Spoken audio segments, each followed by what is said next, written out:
From the Lineweaver Wealth Watch Center, this is the Financial Quarterback. I'm Jim Lineweaver, your financial quarterback since 1993.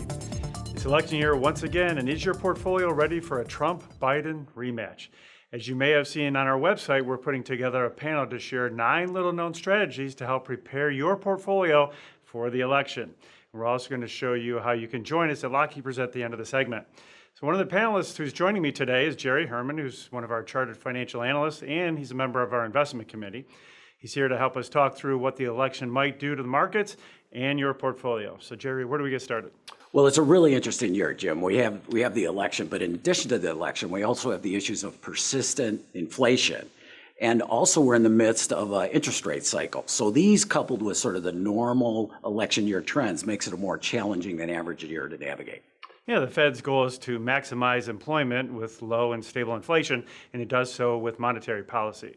So right now, the numbers on employment have generally been pretty strong, with unemployment below 4% for the last 26 months, but inflation remains above their target of 2%. Yeah, and this has really delayed the Fed's move to lower rates. So it's really sort of resulted in a higher for longer scenario.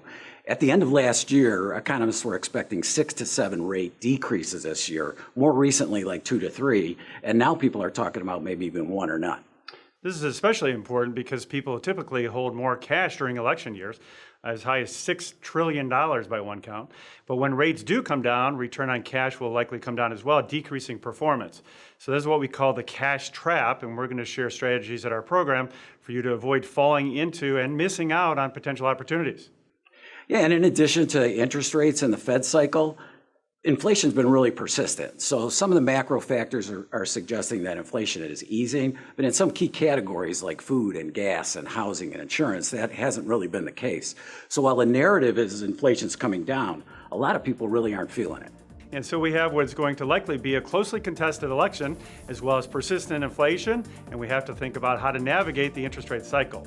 It's a tough needle to thread, but we've pulled together a panel with investment professionals to help explore all the financial, tax, legal, and insurance strategies.